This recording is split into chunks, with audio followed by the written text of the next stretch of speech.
Hello and welcome to Watch What Crappens, a podcast about all that crap on Bravo that we love to talk about. But sometimes it's not just Bravo, sometimes it's Peacock too. And today it's a very special episode. Our sweet, sweet Ronnie Karam is not here today because he's having his eyes done. Very exciting. I'm Ben Mandelker, by the way. And in his place is the one and only Hunter Harris, who is one of the co-hosts of Let Me Say This podcast and also writer of Hung Up on Substack. Hunter, thank you so much for joining us here today. Thank you. I'm so excited. I am dying to talk about Love Island. Well, you're in luck because that's exactly what we're going to do. We're going to have a Love Island State of the Union. Now, normally our Love Island content, we do all of our recaps all season have been on Patreon, but this one's actually going on the Crappens main feed because we feel like it's, the finale is this Sunday and we need to stop and assess, take a breather and get a lay of the land. Right off the bat, let's talk about favorites. I feel like I know who your favorite is just from seeing you on Instagram. And I feel like we're going to have to talk about this because I think your favorite is not my favorite. Oh, so listen, who are you standing? I've had the same conversation 50 times this season. What can I say? I love Ace. I know, boo, hiss, tomato, tomato.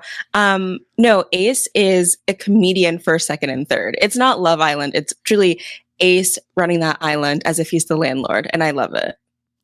He definitely is running that island. Like, whether you like him or don't like him, he really has everyone kind of, I'm not even going to say wrapped around his finger because that implies that they're actually doing anything that requires being wrapped around a finger.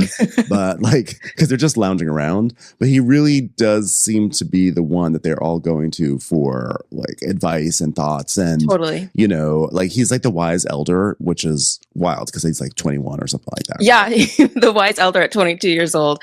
But I mean, I don't know. This is only my second Love Island season, but I'm such a Bravo Survivor girl. So when I see Ace truly positioning himself in every main scene at all times and kind of making allyships and building coalition, we can say, I recognize that behavior because really Ace is in the middle of a lot of big storylines this season, whether it's him and Amaya and Austin, Huda and Jeremiah, even in Nicolandria, Ace is kind of in the background telling Nick, I think you should go over her. I could see this working.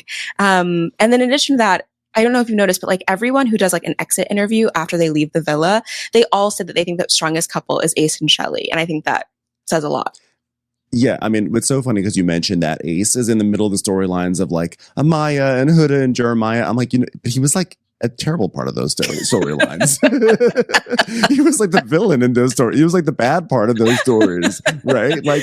He was a total hater and kicked off Jeremiah. That's undeniable. Yeah. And he was he was so cruel to Amaya. That was a big turning point for me because I was Ace Rising at that point. Mm-hmm. I was you know what? The season started.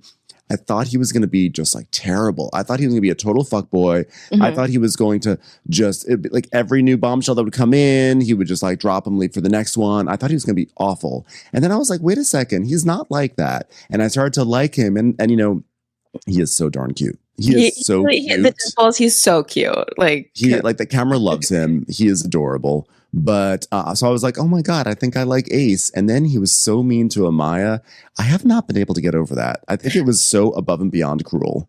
Okay. I see what you're saying and I understand. I'm listening and I'm learning. But can I say, I feel yes, Ace was, quite cruel to Amaya's face. However, look at how Zach treated her. Look at how Austin treated her. Mm-hmm. And Ace was the one in that mailbag, staying on business, sort of calling it a challenge is honestly crazy in that activity.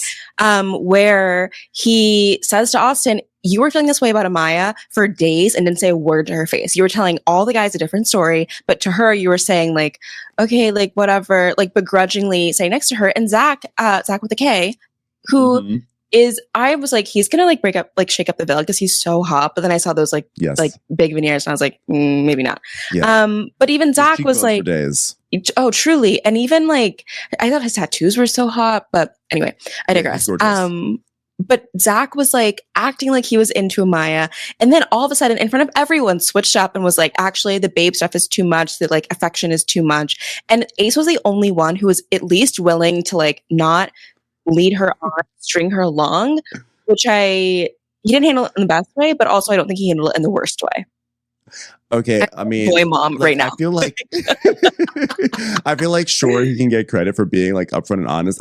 Sometimes I actually think that like honesty is like slightly overrated. I think there's like something I think there is something about like if you have a choice between being like sort of dishonest and like not hurting someone's feelings versus being like honest, but it's going to be like incredibly cruel. I don't know. I'm like, I don't know if that was like a huge like win for the honesty camp. However, I do think no, I mean the worst like PR rep for honesty, I'm going to say is like Bethany Frankel and Ramona Singer. Two people who are always honest, and you're like, wait, but no, we don't actually need honesty that bad all the time, But that being said, I think that like Ace, Austin, and Zach were like literally like they each were like so flawed about their approaches to Amaya, which is why I'm so happy that she has found Brian, because I feel like she finally has found someone who just like appreciates like the way she talks and like her emotions and how she moves. It was just wild. I felt like she was being shamed so much in that villa, and I kind of felt like it all started with Ace. But you are right. Ace was up front in a way that Austin never was. And by the way, thank God Austin is out of that villa, because I could not deal another day with that voice. The voice, but also I'm like, who are you here with? Like, who are you here for? Yes. It was always so nonsensical that he was still in the villa, because he had no real connection to anyone. No one. And like he had like a little bit of the Shelly triangle in the beginning of the season. Yeah. And he just was like floating around like a plastic bag in the ocean. And he was just there for way, way too long. I mean, realistically, I think we can all agree he should have been voted out instead of Jeremiah during that pivotal, vote off ceremony. Yes. Yeah. But I think my favorite thing about that vote is that all season Jeremiah had thought that he and Nick were like boys, like that they like were really good friends. Because he even told Huda, like, I need you to tell someone that you're a mom. I want to talk to someone about this. And my closest friend is Nick. Meanwhile, Nick in that vote was like, Ace is my guy. I'm sorry. Ace says you need to go, so you need to go. And also Nick, it coming out that Nick truly again and again, like just cannot stand Huda and always is like voting for her. Yes. Will look at her in her face and vote her off at every opportunity is so funny to me. And he'll like have these moments where he'll pull her aside and almost play the role of like a caring friend who's just going to be honest and level with her, and then he will go around and just be like he'll be like, yeah, I'm going to vote you off yet again. It's sort of a weird dynamic. By the way, going back to Ace, how did you feel about during the Stand on Business challenge when he kind of like humiliated Shelly like right there, like by writing her a letter? That was also honest. Yes. She did not like that. She was like, why would you just like put me on blast like in front of the entire group like that? Which I did not like. This is another case, another piece of evidence for me in the anti-Ace camp. Anti-Ace camp. Oh my goodness. Anti-Ace case. I see both sides. I definitely see why Shelly would be like, don't bring this in front of the group. Like, why would you address it? But it is a reality TV show. I mean, it is like, this is what they're here to do, is to settle stuff on camera. And that's how you get the best scene. Ace is a field producer. I don't know if you know. Like, he is on boots on the ground, making sure drama happens on camera. But I do think Ace was kind of right about Shelly, like, wanting him to decide on her, but then wanting to keep Chris around. I'm not the biggest Chris fan either. I think the way that he's like, I mean, him and Huda together is honestly like Jeremiah all over again. Like, they're both just like doing all the wrong things and pushing each other's buttons. But I see Ace's point. Like, you are kind of not rushing, but you are, as he said, I think you move very intentionally, and all of this has felt intentional to me. And I think it was kind of making me sad to see people on the internet being so mean to Shelly. And it's like, okay, well, she can make a mistake and I still like adore her. I mean, and I think, she and Ace have rebuilt, and that is probably a testament to like how strong their bond really is. Yeah, people were very mean to Shelly. I really like Shelly a lot. Same. I thought that was like her weakest moment of the season was like everything sort of surrounding that 3-day or that 2-day period that we had of like the heart rate challenge going into like the stand on business challenge. That was like not like her strongest moment. But it is funny that he accuses her of being like, you move very intentionally. And although maybe it's not an accusation, maybe he's just saying you move intentionally because he moves intentionally, right? Like he's very, very intentional. So do you think he was criticizing her for moving intentionally, or just saying because you move intentionally, I felt like you can't act like, oh, I was just exploring. Is that what you feel about? I think certainly the latter. Because also I think that's kind of that's what Ace is drawn to, is that like, I think that was almost kind of the biggest disconnect between him and Amaya, is that Amaya Papaya, she's so like, kind of goofy and silly, and Ace likes a more serious person. I'm thinking of Coco as well, his like Casa Amor. He liked that she was very intentional and kind of serious, and that she really spoke with it, like conviction. Thumbs up. Okay, period. By the way, StreamYard gave you a thumbs up just now. StreamYard is Team Ace. Thank you. But I think that Ace was really probably hurt that like he knows how intentionally, or I should say how like certain Shelly is, and that she was moving with so much uncertainty. It's like, but after all of this, you're still looking at like the alleged professional basketball player who doesn't have a team or a home. Totally. I have to say, like, for me, like, I've really enjoyed Shelly all season. And for a while, she was like my number one in the house. But I think where she started to lose me a little bit is that I felt like she enjoyed being in a triangle a little bit too much. I felt like the whole thing with like Austin and Ace went on like just a little bit too long, to the point where I was thinking, we all know you like Ace. Why are you still trying to act like you like Austin? And then with Chris, I felt like it was starting up again. And I was like, oh, here we go again. And so maybe that was like, I wonder if Ace was picking up on that energy that I know that I felt. I wonder if Ace was like me. No, I can totally see that. Cause I maybe there's something about Shelly's previous relationships that make her like familiar with that kind of like stuck in the middle dynamic. Cause I do think that she kind of gravitated toward trying to maybe not make that happen, but like to a place in which she's kind of choosing between two men. When we all can see that she, even from, when she was coupled up with Austin, technically in name only, was like, had the most attention for and the most emotion for Ace. That was, by the way, one of the rudest things that happened all season was that Shelly had to be stuck with Austin for like 2 weeks on this show. It was like, it seemed like it was eternal that she was stuck with him. Yes. It was a really long time. And then I feel like Shelly really seemed to lock in, as they say, with Ace. I feel like after they found out about America's views, it seemed almost like that seemed to bring them together a little bit more, right? Like it seemed like they were like, oh wait, America's not like happy with us right now.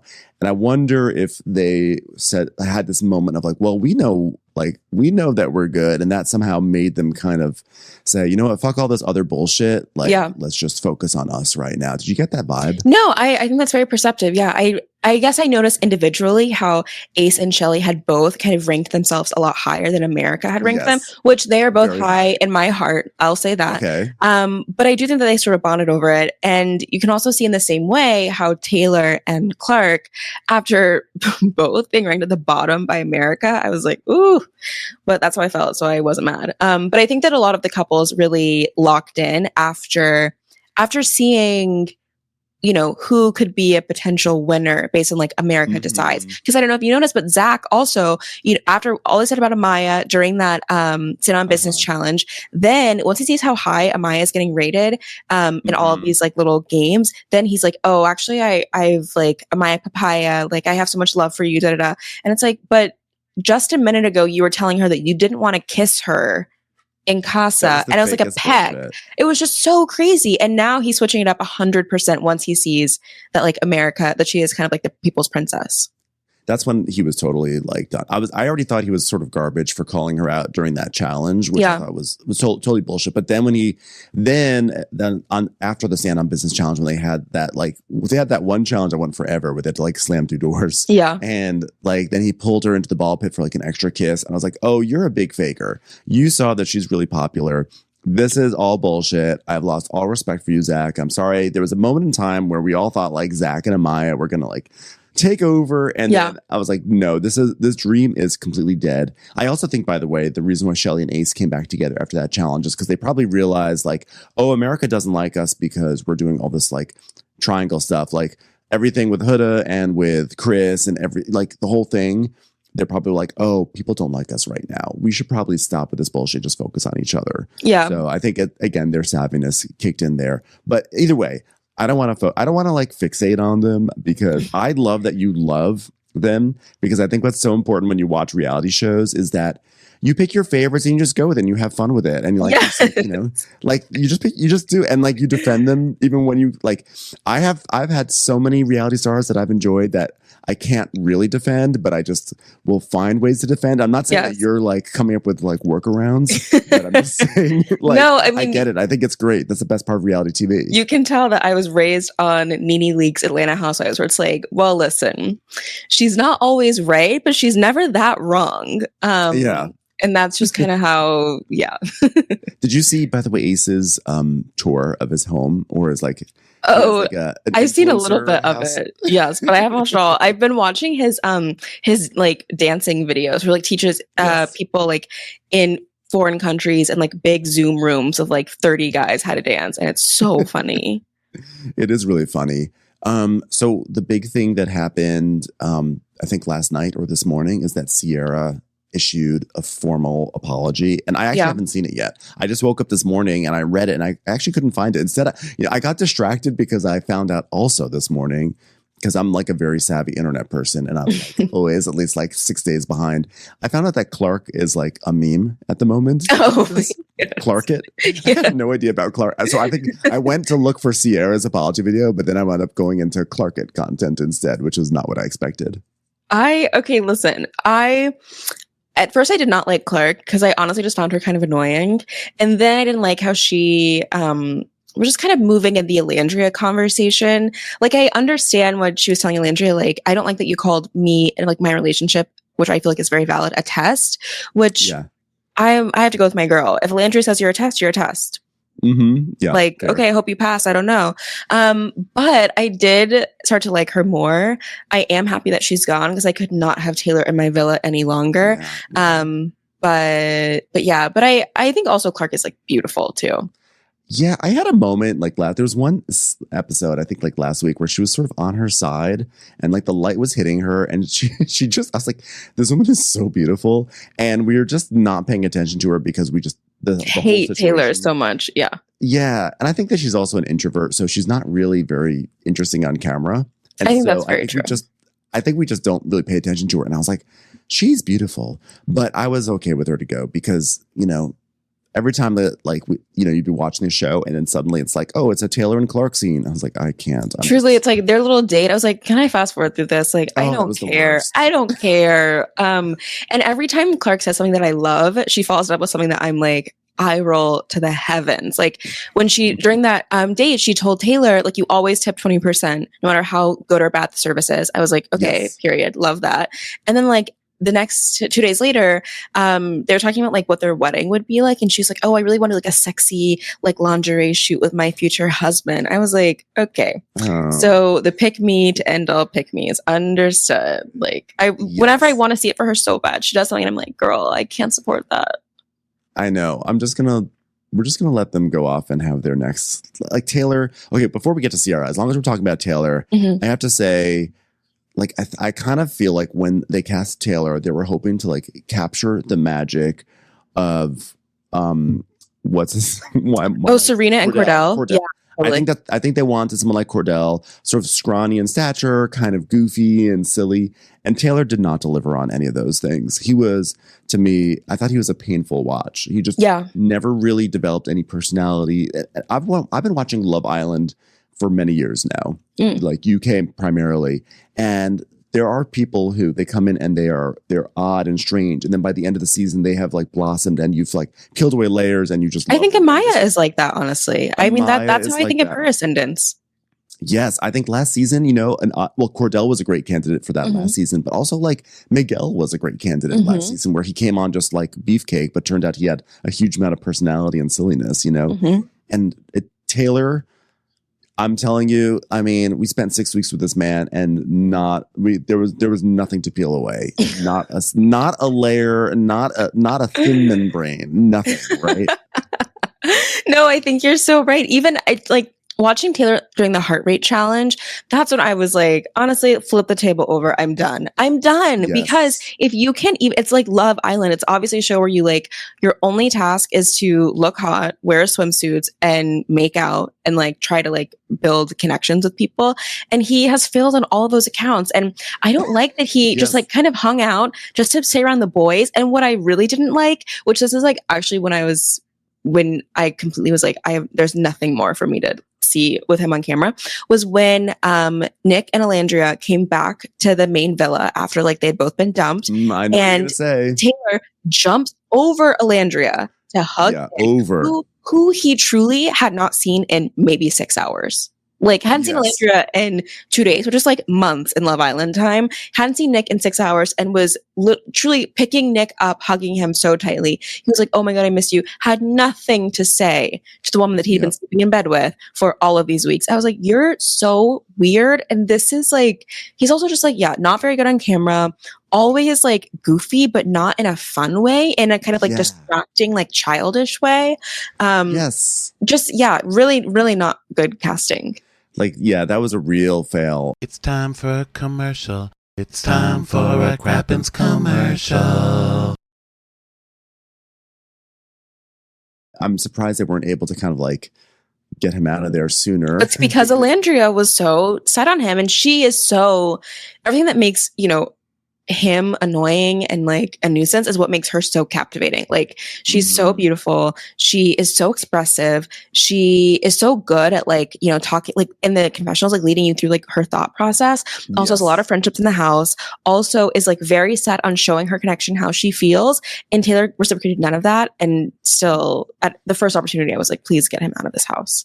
I know. I was actually, Alandria is great. Like, I think she's my number 2. She was my number 1 for the longest time, but like I have really fallen for Amaya Papaya. I think that what I tell Ronnie is that I think Alandria is the one I would rather actually be friends with. I'm just like rooting for Amaya because I felt like she had such a, like she really had a hard journey in the villa that I just want to reward her. But like Alandria is the one who I'd actually like to have a conversation with. I don't know if I could have a conversation with Amaya. As much as I love her, I think that might wear me down just a little bit, The kind of like, I get why people love her so much, but like some of the non sequiturs kind of kill me. I'm like, girl, I'm sorry, what are we talking about in this conversation right now? Like, what is the subject of this sentence? Like, I'm just not following along as to like, I feel like I'm always dropped in the middle of an Amaya conversation and I forget, I like lose all context. And so it's very confusing for me. But we had the comedian Devin Walker on our podcast this week, and he was saying like, okay, Hunter, I hear what you're saying, but imagine you're at a boozy brunch and you're like 4 mimosas in and you meet this girl in the bathroom line and like your song is playing and it's like, okay, in that specific circumstance, I'm like, that's my girl for life. But I do agree, Alandria is more the person I'm like, oh, we could like really have like a nice dinner, lunch chat. We could sit and watch TV together. Like, sit and watch TV with Alandria. I feel like with Amaya, like sometimes her conversations, she's like, so what sort of bread do you like? That's my favorite. I like that bread. And I'm like, what? I'm like, it was funny whenever Taylor and Ace are like making that picnic for Taylor and Clark, yes, to go on that date. Clark. And Maya is like trying to distract Clark, and she's like, okay, so what's your favorite color? And Clark's like, black. And Amaya's like, ooh. I know. I was like, I feel like she tries. She tries. Yeah, she tries. Okay, wait. I'm gonna put a pin in Amaya because Sierra's the big thing. Yeah. So you watched her apology? Yes, I did. Okay. I did. So can you summarize what she said in it and how you felt it was? Okay. Just for context, she is like filming this like kind of self-tape style, wearing a big sweatshirt that says either empath or empathy. I can't remember if the Y was at the end or not. And she begins by saying like, first off, like like I've left the villa. It's been about 48 hours since I've left Fiji. And my first apology is like to everyone in the Asian community. I like don't want to center myself at all in this. I really apologize for using that word. And then she shares a screenshot of someone like calling her out on it in response to like whatever story she'd posted and used that word. And they were like, I'm like unfollowing you. Like, I'm so disappointed. And she like, wrote a pretty lengthy response saying like, I'm so embarrassed. I was so naive. I had no idea. I really apologize. You'll never see me say this again. Which I hadn't seen that circulating in all the screenshots of her using this word, which I thought was like, at least she has like some receipts to back it up that she had at least at one time been called out and had like acknowledged and apologized immediately. So it was on her post there, on the post itself, someone had responded yes. like, back prior to Love Island, and yes, but she didn't take down the post, or she did. It was a story post. I think she took it down. So it wasn't like, it was like I feel like she was like at some kind of like injector's office or something. Yes, yeah. But then what did she say after that? Then she said that like she's so apologetic, but that she understands and honestly appreciates that they asked her to leave the villa, and that it was the best decision for everyone, and that she totally supports that action. And then she like continued to apologize, said that she wants to like, the only way to really make amends is to like prove in your future actions that you understand and that she intends to do that. And then said that, the reaction to all of this, although she understands like why people are hurt, that some of the people like called ICE on her family, had like sent her family death threats, like sent her friends death threats, all of this stuff. But I don't know. It's like, not my apology to accept, but I did appreciate that she led with the apology and kept that very separate from like, but also the stuff that's been happening to her has been really parasocial, weird, like similarly kind of harassment and over the top. And I think honestly, it felt like a pretty good apology from a celebrity. I've seen, I've seen less from bigger, more famous people who've done like, I'm thinking of like just the Justin Timberlake apology, honestly, which is like one of the crazier ones I've ever seen. I tried to block that one out of my mind. That's like how not to apologize. Yeah. Well, okay. I'm glad that's a good apology. I'll have to definitely go and look at it. And again, like you said, it's not for us to say whether it's a good apology, because it's not our group that was explicitly affected by it. Totally. But it is, it is nice to see that she did not lead with like, I feel really bad, but you guys, da da da da da da. Yeah, yeah. And I also appreciated too that like my thought is that she's gonna go on like Call Her Dad or like the like Nick Viall podcast and like really capitalize on this moment. But I liked that she had no, totally. But I like that she like didn't do this like, really dramatic, like breaking my silence, but it did feel like pretty swift. And also again, leading with the apology and not like her own personal complaints about like her own treatment.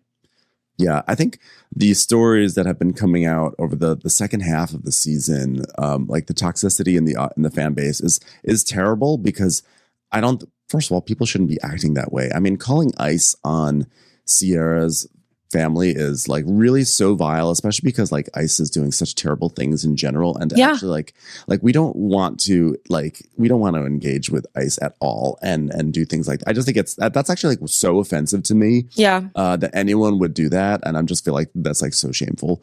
But also like it makes me sad that so much of the audience has gotten so toxic over the past half of the season, because I don't want that messiness to get onto the show. Like in terms of like, I don't want people to think of Love Island as like, oh, well, I want to watch it, but I hear it's really toxic, and I don't want that to affect how the show acts. I just want people to like calm their parasocial instincts a little bit and just be like chill with some of the stuff that's happening. But people the fan bases are out of control. And I honestly have a theory, and I don't know if you feel the same way about this or not. I kind of think that the Huda and Jeremiah situation, that was like poison on the show and then in the audience. And I think it's just only kind of festered since then. I think that was like a really toxic relationship. And it was really riveting to watch, but it kind of like seemed to stall out the whole house in terms of developing relationships. I think it consumed everyone's time and energy. Yeah. And I'm only laughing because it's so crazy to imagine clocking in for another day on your shift of just watching Huda and Jeremiah go back and forth. Like you're as like a person in that villa. It's like, oh, I don't want to wake up and have to deal with this some more.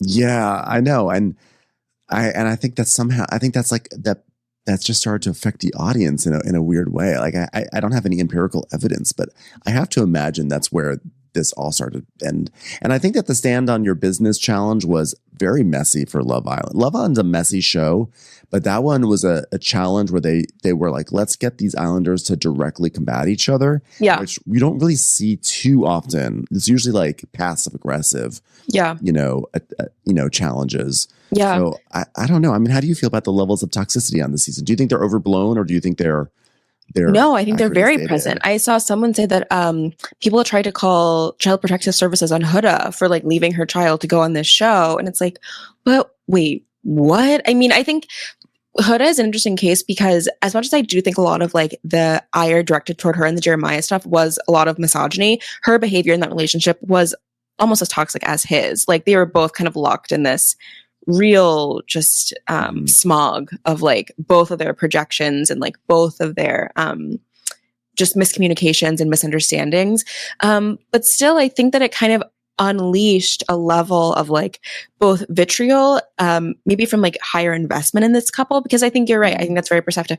It really did draw a lot of people in because people were taking sides. And then even Ace saying to Jeremiah, this is weird. He didn't say it in the best way. He said he thought it was scamming, but it's weird that you guys are so locked in, like so only have eyes for each other and act like this is like a once in a lifetime love, all of this stuff. And it's like, but it's day 3, 4, 5, 6. Like, where's this all coming from?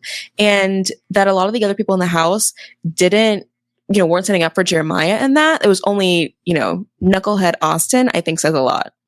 Mm-hmm. Yeah, I still think that Jeremiah, I think it was, we talked about it before, but I don't think Jeremiah should have been voted off in that situation, because I think that like when the fact that they were like, oh my God, Jeremiah, but you were like, you're doing it all over again to Andrena. I was like, no, I don't really feel like it's the same thing. I think he just likes her. I think you're allowed to like people. But yeah, I think that situation was, I was so compelled by it. I was like tuning in every day to watch. I was like, what's going to happen? But little did I realize, I feel like I was also contributing to this thing that was going to really affect the whole season. And because it's a shorter season, it's like 6 weeks on the US version, as opposed to, I think, 8 weeks on UK. Those extra 2 weeks make a difference because they get to Casa Amor way too soon on the US version, I think. And I think that last season we had a great season of casting where we had lots of relationships building, but sometimes 3 weeks in, you don't have anything going yet. And I do think that the Hood and Jeremiah thing sort of took up all the air in the room. And then all of a sudden they had to go to Casa Amor, and then they come back from Casa Amor, and now they have to they haven't even had a bombshell since Casa Amor, which is wild to me.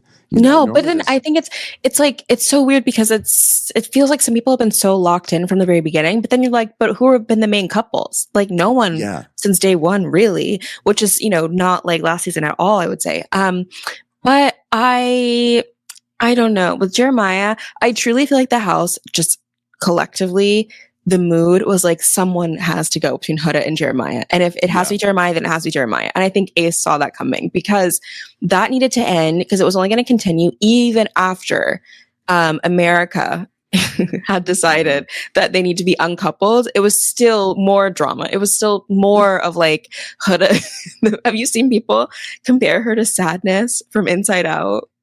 Oh no. Yeah. Oh, that's hilarious. She's always in the background of a scene like sulk. I have definitely seen that. Like definitely her sulking. Like, even during the baby challenge, like she was like cleaning up everyone's towels after like the their like baby yoga thing. And it's like, girl, now I know that you want some attention, but now is not the time. She definitely pouts quite a bit. Too much for my taste. I'm like, I really can't stand Huda. I'm not going to lie. I think she's awful. She's awful. She's had some nice moments because the producers have been kind enough to give her some sort of redemption arc. But she's terrible. Terrible, terrible. Okay, so in terms of like who's going to win, and then there's Iris and Pepe who are like so incredible. So totally. And then there's Iris and Pepe and just silence. That feels about right. Pepe. People love Pepe. I don't totally get it. I think that he's just because he says nothing that therefore like he's like a blank slate and like a season where people have like a lot of like feelings about the men, especially he's like the best of the worst, you know? Yeah, something about Pepe is that I think he's like 27. I think he's the oldest person in the house. And it shows because he's the one who's not like rushing into anything, not like starting the most drama, but he very much is just there. And I think because of that, you're right, people can project a lot of like, he's the most stable, the most mature. And it's like, no, he's just kind of quiet.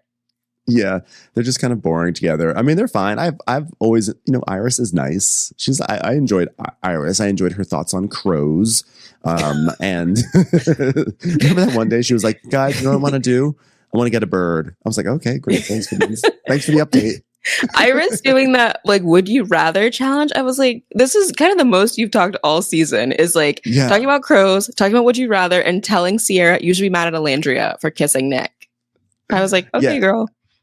And also the way that she was sobbing over TJ, and then like a second later, he was like, "Oh, you know what? Pepe's not so bad." And TJ, I did see a video of TJ yesterday where like he was on like yes, I saw this. Yeah, where he was like, "Well, at least I got to go camping." I was like, "Okay, well, I'm glad you're gone."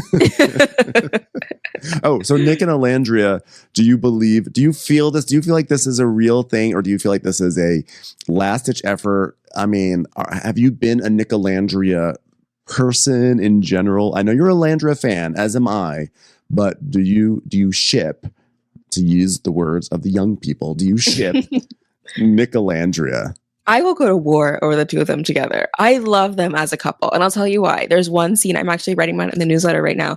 There's one scene from when they were dumped from their houses and they went back to the main villa together as a couple, and they made out in soul ties, which was like so the best kiss of the season, but what I really loved is right after that, they go downstairs. And I think it was TJ who's like, were you guys in soul ties? And Alandria's like, no, we were at the day beds. And then she sits down and she says, oh, I'm like cold, like trying to change the subject, saying she's cold.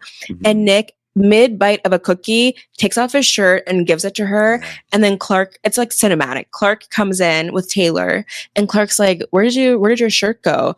And Nick says, oh, Alandria was cold. And then Taylor, of course, comes in and is like, oh, Alandria, no one in the house likes you. And it's like, womp, womp, like, get out of my villa.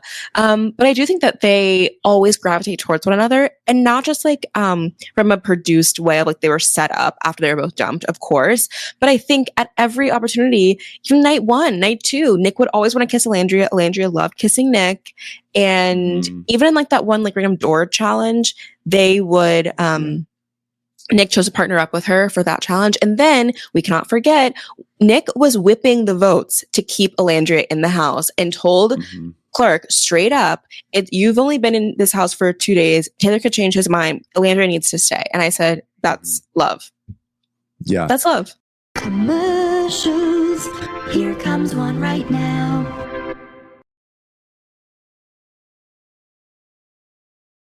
I think that's I think you just made a really strong case. I feel like I like the idea of Nicolandria. Like I want that to be real. I just don't know if I feel like it's real. Like not that it's not. I think everything you said is right, you know. But sometimes I don't know. I feel like the Nick's pivot into it so quickly. I am doubting some sincerity behind it. I feel like he was suddenly severed from Sierra and he seemed rattled by it. And then I felt like he said, I've got a week left. I've got to do something here. I've got something sort of with Alandria. So let's go for it. And I totally applaud that. Like this Love Island, you got to do that.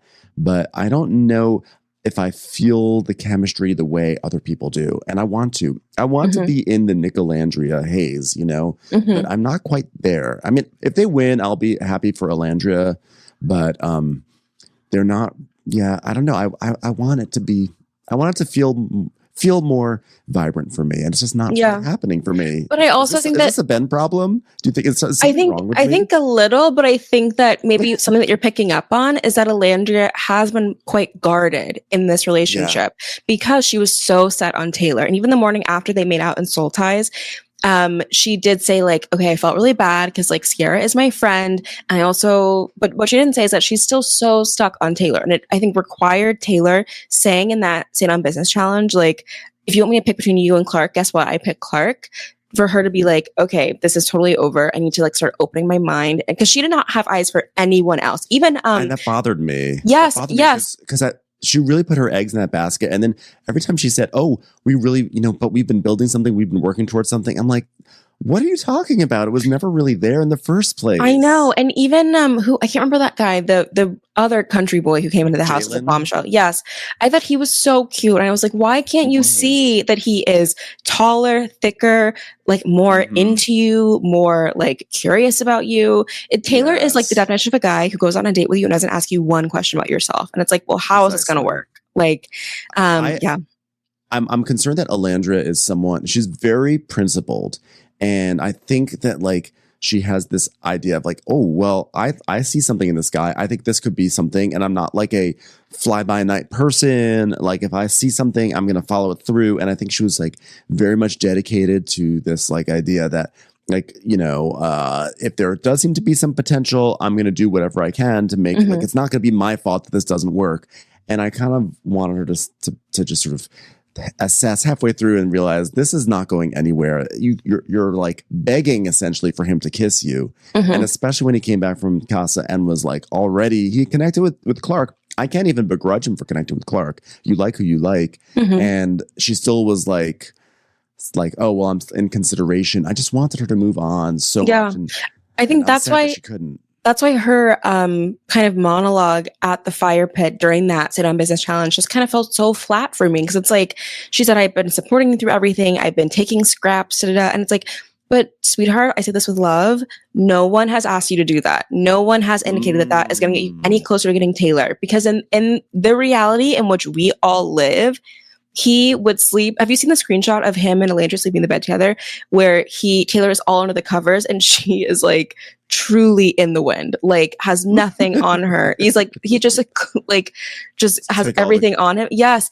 And with Clark, he's coupled up with her and sleeping with her, cuddling with her night one. And that says it all.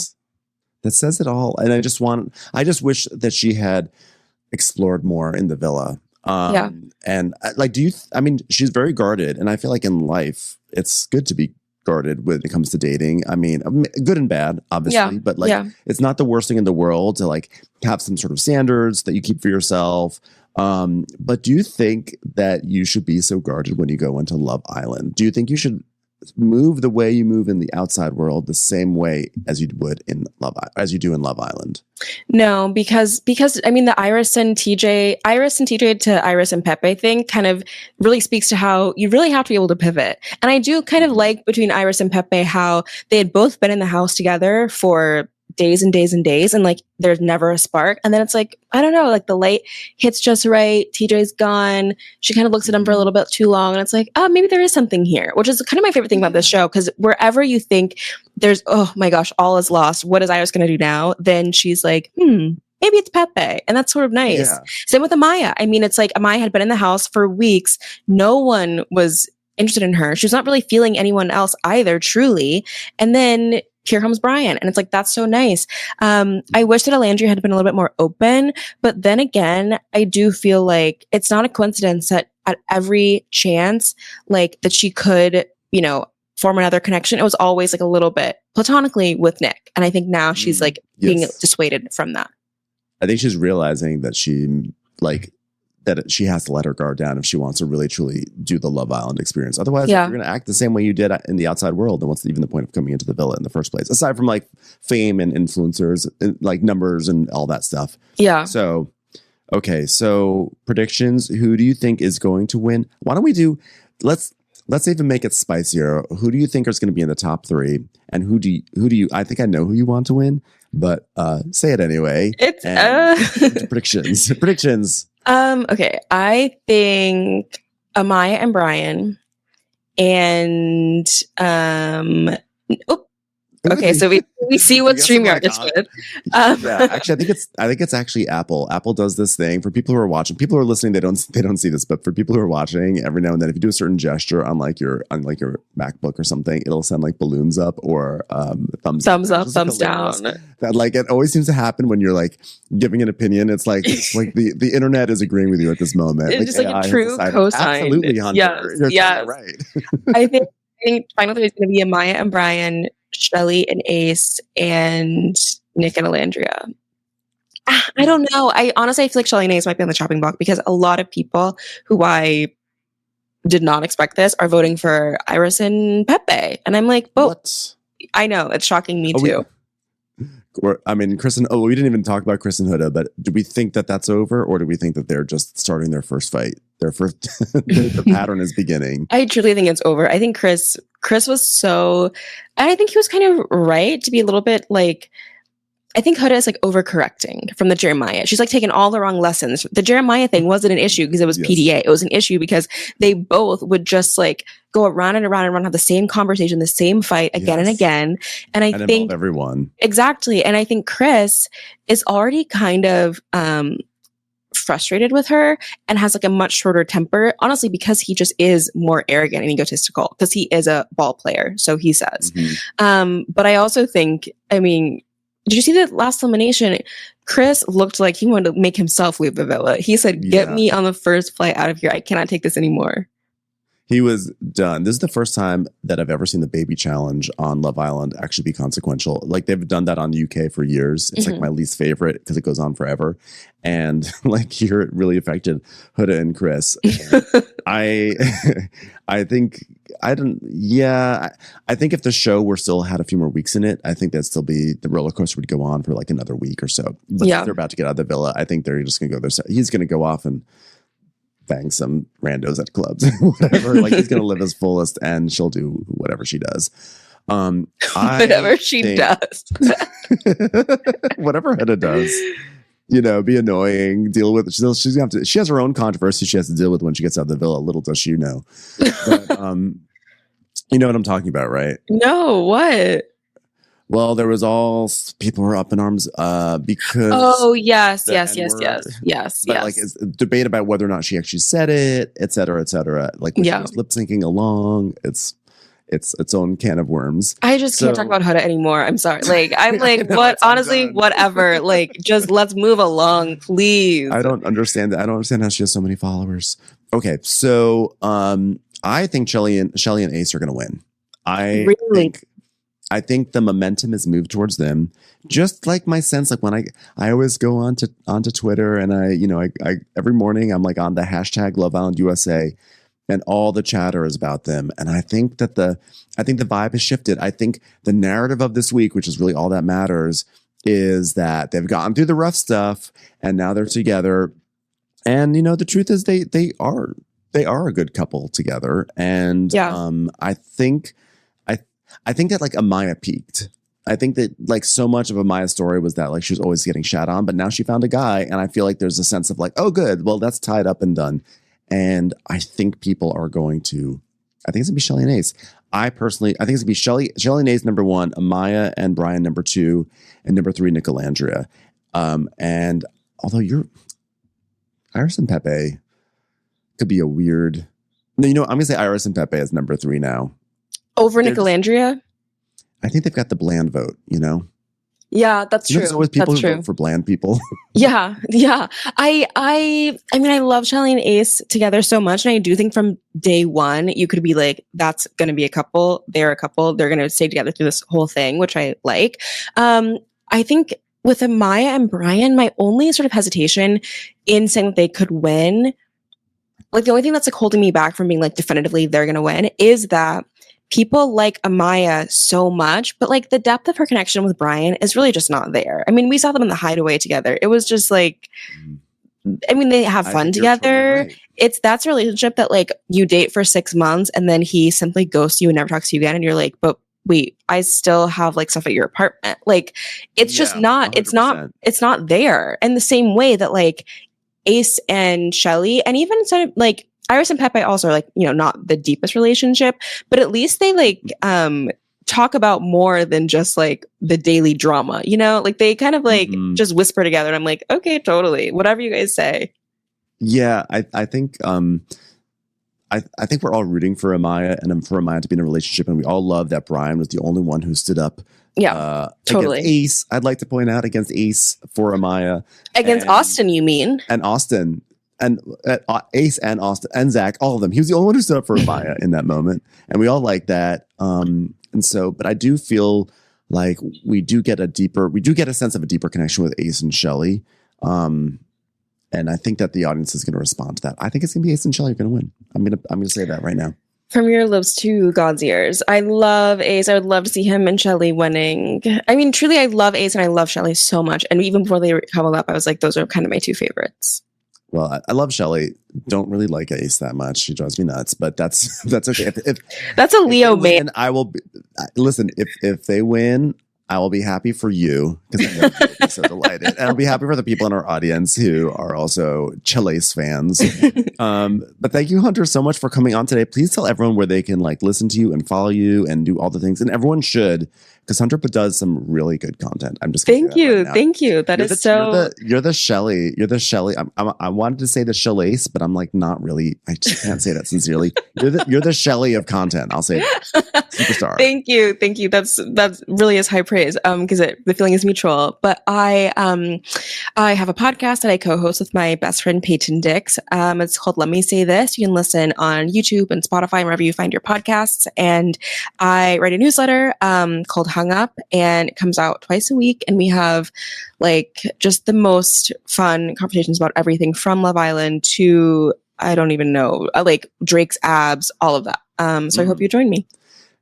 I love that pivot to Drake's abs. Well, we'll have to circle back to that one. Thank you so much for coming on, and good luck on Sunday night at the finale, watching the finale. I hope it all works out for you. Thank you. Same to you. Bye, everyone. Bye. Watch What Crappens would like to thank its premium sponsors. Ain't no thing like Allison King. It's always a party on Allison Block. Our way is the Amber way. It's the Foster and the Furious. It's Amanda Foster. She can run my country. It's Angie McGovern. It's always automatic with Ashley Auto. Put your hands together for Carly Clapp. Get on the right foot with Chrissy Offit. She's not just a Sheila, she's a Daniela Etchels. We never miss her call. It's Diane Call. Aaron McNicholas. She don't miss no trickolas. Hava Nagila Weber. You'll never hide from Heidi Eleanor Jones. I go, you go, we all go for Hugo. Jamie. She has no last namey. She's our kind of mess. It's Jennifer Messer. Sip some scotch with Jessica Trotch. She's our favorite streamer, Caroline Peacock. Kristen the Piston Anderson. Get a bee in your bonnet with Lacey B. K Sarah, whatever will be, will Lauren Silsby. Bringing the funk, it's Leslie Plunkett. She gets an A from us. It's Lindsay D. Let's give a kisserino to Lisa Lino. Fresh as a daisy, it's Maisie McHenry. We love her on the rocks. It's Melissa Cox. Megan Berg. You can't have a burger without the Berg. This is Livin' with Michelle Vivian. I love ya, Olivia Williamson. Tastier than Flanderson, it's Rachel Manderson. She sure is swell. It's Raquel. Yes, we canna, it's Savannah. Cast a spell with Shannon Spellman. Let's share with Sharon Eldridge. Darn Skippy, it's Tippy. The Bay Area Betches. And our super premium sponsors. She's VVIP, it's Amanda V. Can't lose when you're with Amy Baldwin. Somebody get us 10 cc's of Betsy MD. We're taking the gold with Brenda Silva. Let's get real with Caitlin O'Neill. Don't get salty with Christine Pepper. Can't have a meal without the Emily Sides. Let's go into the woods with Guy Tubbs. It's our queen, it's Queen Laifa. Nobody holds a candle to Jamie Kendall. Hail the Cork Master, the Master of the Cork, Jennifer Corcoran. We got our wish, it's Jen Plish. She's not harsh, she's Jill Hirsch. Knock, knock, knocking on Katie Mannock's door. My favorite Murdo, Karen McMurdo. We love him madly, it's Kyle Pod Shadley. In the study with a candlestick, it's Leslie Peacock. We're ride or die for Lisa Ryder Barron. She's a whiz, it's Liz Sarthy. Always killing it, it's Lola Alkalani. The incredible edible Matthews sisters. She eases our woes, it's Melissa St. Rose. There's a chance of meatballs, it's Rebecca Cloud. She's the queen bee, it's Sarah Lemke. We cannot tell a lie, it's Sarah Telefson. Shannon, out of a cannon, Anthony. Please don't stop, it's Soli and Pop. Let's take off with Tamla Plain. It's always a good time when you're wasting time with Bravo. She ain't no shrinking Violet Kuchar. We love you guys.